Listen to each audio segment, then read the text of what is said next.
Welcome again to another one of Human Mhm. Synergistics webinars. My name is John Van Etten. I represent Human Synergistics office here in Germany, and I'm very happy today to be joined by Miss Dr. Maria Majzelska. Maria is a sociologist and economist with over 20 years of experience in the area of organizational culture and leadership development. She's been working as an independent consultant and also as an expert for the ICANN Institute, previously with the Harvard Business School, and the author of A Practical Guide to Managing Company Culture, which does the beautiful job of combining theory and practice in working with and developing organizations' cultures. Thank you so much for joining me today, Maria, to talk on the topic of how culture influences and drives diversity and inclusion. Thank you, John, very Thank you. much. And thank Very you, good. other participants, whoever Yes. is here. Yes, I don't see all of you, but what I would like to talk about is how organizational culture drives diversity and inclusion. So link both subjects together, in Yes. fact. And I would like to share at the beginning, I would like to share something that reflects what we are gonna to talk about. And when I was, in general, Scandinavian companies are very well known from equality, caring about Yes. inclusion, diversity, etc. Probably more well known from that than the other countries. But when I was recently in Norway, I heard that when you apply for a job, having foreign surname, yes, especially surname from some countries, you have much less chances to be invited for an interview. Yes, so you can have much better qualification even, and for some reason your application is not taken into account. So why? Yes. Yeah. So why all the companies communicate that they care so much about equal opportunities, that this is important for them. So for the companies, it's true, but it's not exactly true for some individual. For people who handle these applications, they have different values. They just deeply inside them, they think that this is not important. Yes, that there are something else which is more important. So what is declared and what really matters, it's sometimes very different. So let's start with this, with the definition of organizational culture, which probably we all know, but this is important because this human synergistic definition focus on beliefs, norms, expectations. So something that you have in your head that drives how you behave towards other people. So it's not necessarily what is declared, but what you really believe inside you, and that drives your govern your way, how you approach people and job and interact with each other. So it is what we do around here. And the last sentence I like very much from those definition, that this is what people do when they allowed to decide for themselves. Yes, when there is no procedure, no manager, when they can decide for themselves. And that's what we notice in this case, in this example that I just shared with you. So organizational culture is something that is below what we see, below the behaviors, and the values are at the bottom. So it's very hard to see it, but they drive everything else, especially those behaviors. And what is even worse, that this is contagious. So if we have something in our culture and we have some beliefs, some norms, some assumptions, it is contagious, and other people can be infected by them. Yes, and it spreads for the whole company. And this is something that I like very much. This is a quotation from the document that analyzes the disaster of Challenger spaceship in 2003. So people act under the influence of the organization in which they work, and this guides their choices, even if they themselves are not aware of it. So this is important because some people, like those example, yes, they don't they are not aware that they are doing something Mhm. against diversity and inclusion. They probably do it because this is normal. This is how we do it here. What is probably they think that this is expected somehow from them. So now what the diversity is, but we can combine it together. Or the organization consists of various different dimensions of diversity. We have nationality, we have health status, ethnicity, gender, age, obviously, religion, everything else, probably many other dimensions of diversity. So diversity is a fact. We cannot avoid it. We cannot escape from that. And it will be more and more diverse surrounding a diverse organization because of globalization. So diversity is a fact, but inclusiveness is a decision, is a choice. So we can choose, do we want to be inclusive or not? But diversity will be anyway. So now, what is diversity and inclusive culture? So this is the picture which I like because it is very much like analogy which shows you really what it is.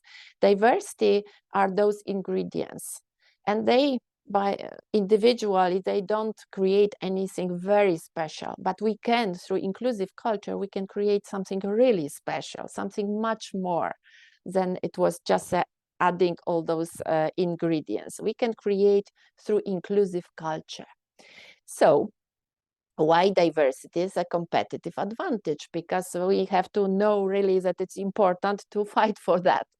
So 60%, all those data are taken from different research. You have in brackets where is it taken from. So 60% greater creativity, innovation, and openness in diverse teams. Companies with greater diversity perform 35% more, better. Yes, teams that are diverse generate higher returns. And also almost 40% of respondents admit that they would leave their current workplace for a more inclusive organization when they really express themselves freely. So we see that this is really something that can create competitive advantage. But now how we can do it and how we can culture. Oh, one more, which I think is good for because I am a woman. So, and I think there are some other women. So it's important, very interesting research from professor of MIT that he was researching, diagnosing different teams, looking for what differentiate those best, the smartest teams from other teams. And those are the conclusion: women's presence increases efficiency at all levels of the organizations. And women enhance the collective intelligence of the group. And more women, the more smart the group is. So it looks very nice for women, but it's not in fact that important that it is woman or not. It is about emotional intelligence. So people who have more emotional intelligence, and statistically usually women have, they create better understanding, better cooperation within the team. But let's move to different levels because of diversity and inclusion and how it combined with culture. Those are 4 main levels of inclusion, let's say, inclusive culture or inclusion in the organization, because we are starting from legal compliance. So companies can be on different level. Yes, the first level is a base, just legal compliance. We are just doing what is legally required from us. Then we have a next level, which is awareness of some benefits. So we are already thinking about diversity in a different way because it gives us some benefits. Then we have level 3, when leaders implement strategy, top down. They really know, they believe in that, and they implement some special strategy for diversity and inclusion, D&I. And then level 4, which D&I is integrated in everyday life for everyone. It is within the organizational culture. So we have from legal compliance till culture and up to culture change. And in fact, only such a culture change this is real integration of D&I within really within the culture and within the organizational life and everyday life of every person. So it's all based on values. Values such as respect, trust, and cooperation, which are foundation of any D&I organizational culture. And in fact, when we come back to my first example, this is about values of every person, of internalized value. Yes, not the values of declare of the organization, because they always declare everything is great and we are diverse, inclusive, and equal opportunities and everything. But what really matters, it's internalized values in every person who deal with diversity every day at work. This is the example of IKEA and quotation from IKEA, because they have 8 values. They are very much also Scandinavian country, so that is Scandinavian company. So they declare that they have 8 very important values. And what they say that when recruiting, we consider values first and foremost, and only then competence and diversity. So the value is a main criterion to choose person to work with them, the values which they think that they are so important. And now we see our circumplex. So circumplex, which is also behind John, the circumplex, which is a model, yes, of 12 different styles. So in fact, 120 different behavioral norms. But those quotation just support what I just said before, that sometimes problems with diversity and inclusion within the company, or in fact, in my opinion, mostly it is like that if we have some problems, it is because of some problems with culture. It is together. You cannot just get it separately. You can have great strategy, diversity and inclusion and equality, etc. But if you don't have proper constructive culture based on values, it will never work. So we know it. We know that all the 12 different styles. Just to remind you who doesn't know it, it is about 12 different styles. We have new person coming, and we have four the blue constructive styles, which are based on those values that we just mentioned about cooperation, trust, respect, being yourself, which is self-actualization, yes, expressing yourself freely, etc. And we have also green and aggressive and passive, so the other ones. And I would like to and first let me share something which is also human synergistic. So what we really believe, and this is ideal culture all over the world, which is also always very important to think about, because everywhere, regardless of the place in the world, people believe in the same values. In fact, they value the same values. Yes, because the blue are always dominant here, everywhere. So now how the reality looks. I want to show you some of my diagnosis of my companies that I was working with. And this is FMCG company, and I took one of the diversity dimension, which is age. And you have on the left-hand side below 25, so very young people, Z generation, and above 55, so older people. And you see the same company was diagnosed twice by OCI in 19 and 21. And you see the difference between how it is perceived by young people, the same culture, the same environment, and how it is perceived by older people.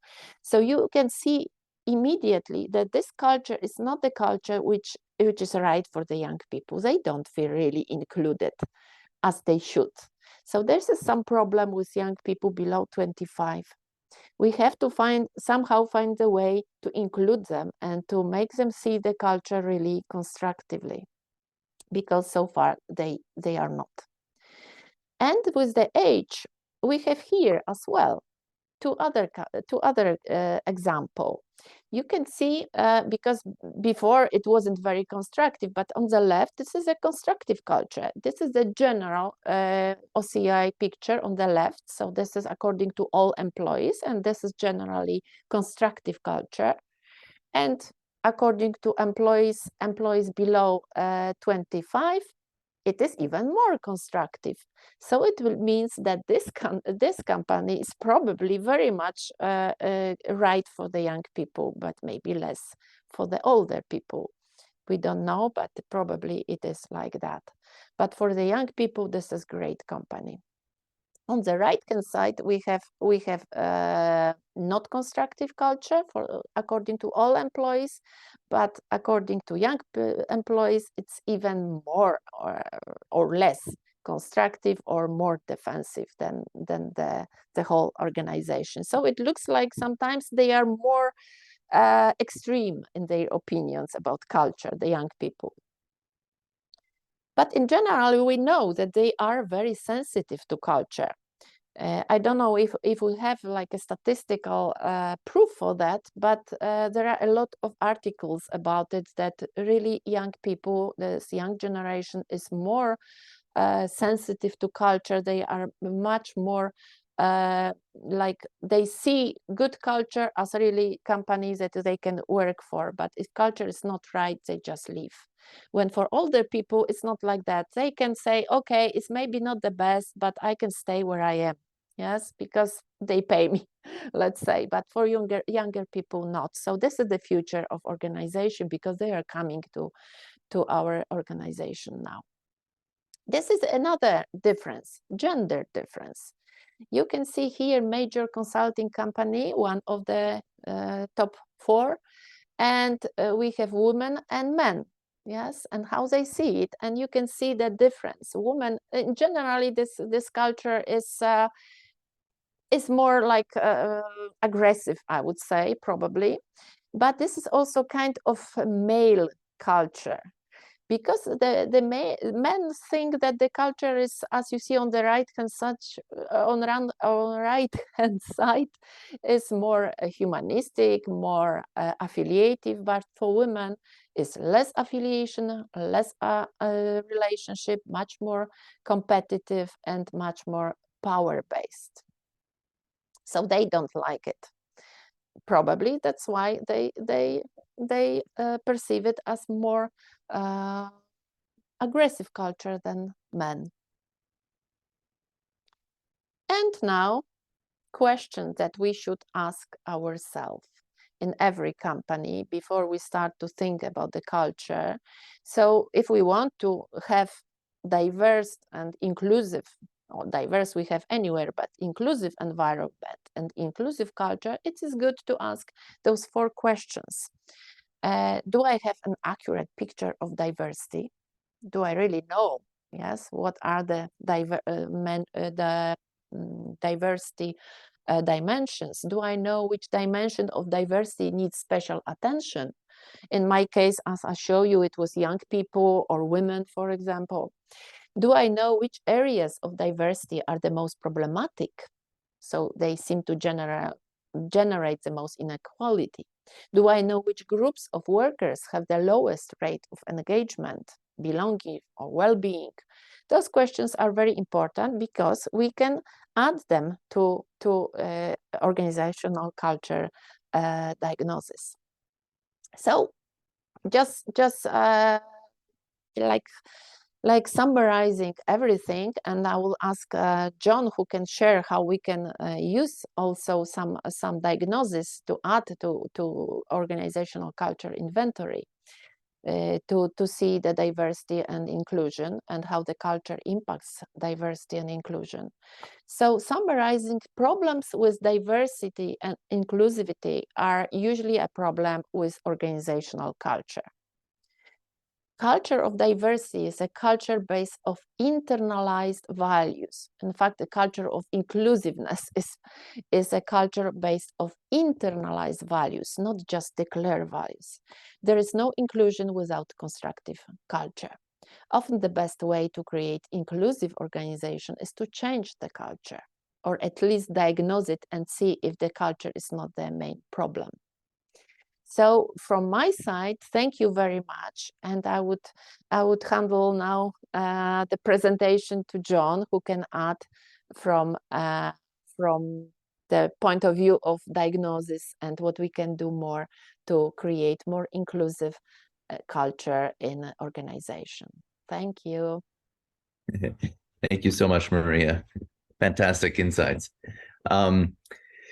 Yes, so and it's great to collaborate with you with such clients and to be able to focus on and answer the questions that they have around many of the ones you've posted. How is our diversity and inclusion currently? Are we effective in this, or could we improve? How is that consistent or different across various groups of people? And of course, the main topic typically is how can we shape our organization's culture and help us to move in a more positive direction in the future. I'm just trying to get my PowerPoints up for you to go through a piece. So I just brought a little bit of additional information. This is really a few examples of clients who have used our tools, much in the way that Maria explained, in order to understand diversity and inclusion in their business and to leverage that, to begin to use that information to grow and shape culture in a direction that is, again, more positive for the organization.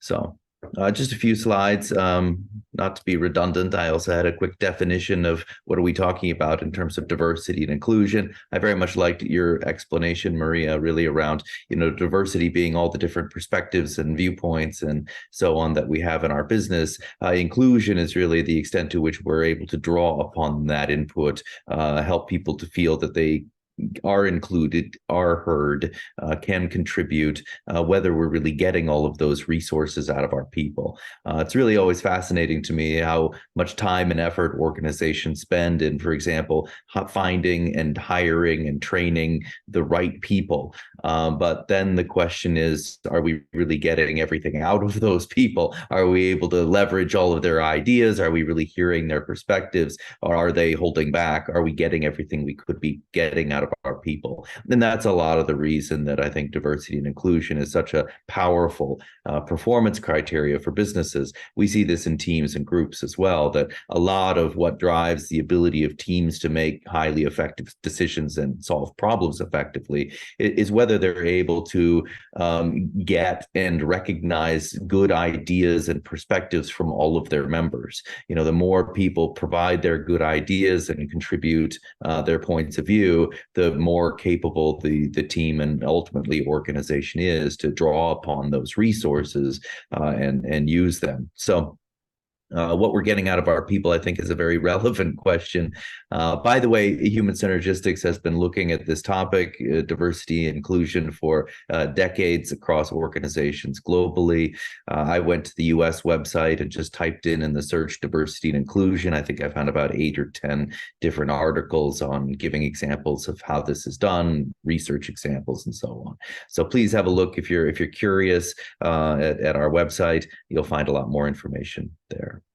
So very, very briefly, what we're really talking about in terms of how organizational culture works has to do primarily with sort of the later stages of the model, how our current culture in the business is influencing and affecting the sense that people have around whether I can speak up, whether I'm heard, whether we actually treat people equitably in the business, whether people give their creative ideas, and so on. So not to take too much time, I wanted to show a few client examples. So this is an example of the kind of additional performance criteria questions, we call these outcome questions, that our clients might build into a culture assessment. A few here on different topics, but 3 specific to diversity and inclusion. Do people treat each other with respect for diverse styles or opinions?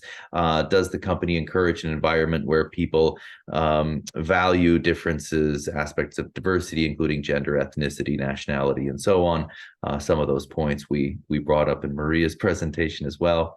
And one of my favorites down here, question 10, are good ideas welcomed regardless of who suggested them or where they came from in the organization? Again, a very good kind of measure of, are we getting those good ideas, resources, contributions from our people everywhere?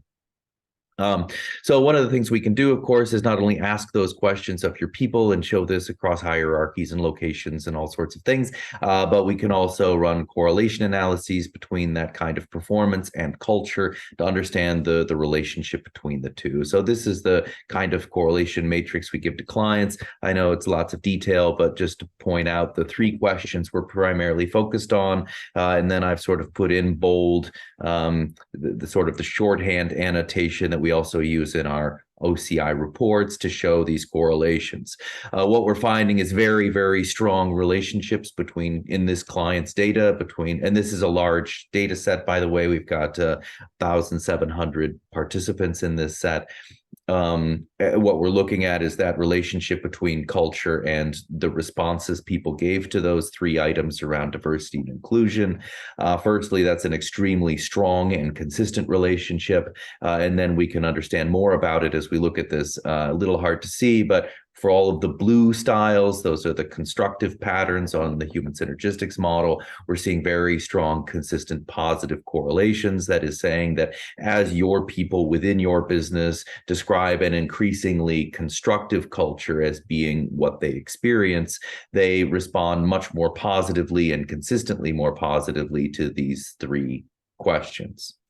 The flip side, of course, is there are also patterns in culture that have a negative effect on these kinds of well-being and performance measurements. In this case, we're seeing those again, all of the green passive defensive, as well as all of the red aggressive defensive patterns toward the bottom of the circumplex model. Here we can prove and demonstrate have a very strong, predictable, but in this case, negative relationship with diversity and inclusion. So as your people in the business describe more passive and or aggressive behavior within the current culture, they're responding much more negatively and consistently more negatively to these diversity and inclusion questions. So we're really measuring, I always find these things fascinating, the causal relationship between the norms and culture and behavioral patterns within the business and how that influences our ability to acquire good ideas from everywhere in the organization, for people to feel like they're valued regardless of their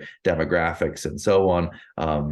Very, very, I think, powerful stuff. And especially to be able to show this within client organization. So again, we're showing that kind of connection between culture and in this case, well-being aspects of diversity and inclusion, and specifically, sorry, I'll get myself out of the way, how various patterns within the model either positively or negatively affect those criteria. The real purpose of this, of course, for both human synergistics and for the use for people like Maria, is to help to make these connections transparent and tangible to clients so that they can use this information to understand specifically what kind of culture we need to develop moving forward so that we can leverage diversity and inclusion in this business, and have participation from really all of our people. Sorry, last example, another organization, another good example of some additional questions that are asked. In any case, I very much like question 4 with regard to diversity inclusion. Do people treat one another with respect for diversity, different styles, opinions, and so on? We have to keep in mind, I think, important point is that diversity and inclusion really goes beyond just demographic categories, age and gender and so on, and really also represents diversity of things like diversity of thought, diversity of perceptions, perspectives. Are we listening to all of those sort of different aspects of our people? In this case, we've run the analysis a little bit differently, but this was question number 4, and we can see again some very, very strong relationships between culture and the responses that people are giving to that diversity question. In some cases, a very strong positive relationship, in other cases, very strong and negative. Again, to sort of color code this, we can begin to see that, again, the constructive styles within culture, as people experience those kinds of constructive norms. It helps them to respond much more positively and accurately so to outcomes along diversity and inclusion. And we're seeing the opposite relationships with passive defensive and, of course, also aggressive defensive behavior. So again, this is helping to make these patterns and connections between culture and diversity and inclusion transparent so that we can understand specifically moving forward what is going to help promote these kinds of performance criteria and what is getting in the way, so that people like Maria can really help those clients to create that positive journey moving forward, not just to shape culture, but to see that playing out in diversity and inclusion and creativity and the way people collaborate and share information, and many of those sorts of performance criteria in our teams to help our clients to develop and grow and create that real sustainable positive change that we're all about. Lovely. So those were the slides and pieces of content that I had. If anyone out there watching this has clients that are interested in diversity inclusion as a topic, again, please have a look at the resources that I referenced and of course Maria's content as well. I'm sure she'd be very happy to help support those efforts. If you build a project with us, happy to help coach and advise on how we can build in questions to measure the aspects of diversity and inclusion for your business. We do that, as you've seen, on a client by client basis, so you can really customize this to how your organization sees and measures diversity within your group. So happy to help support with that. Maria, thank you so much for your insights. I suppose now happy to turn this to the rest of the group, see if there are any questions from anyone. Thank you for everyone's participation.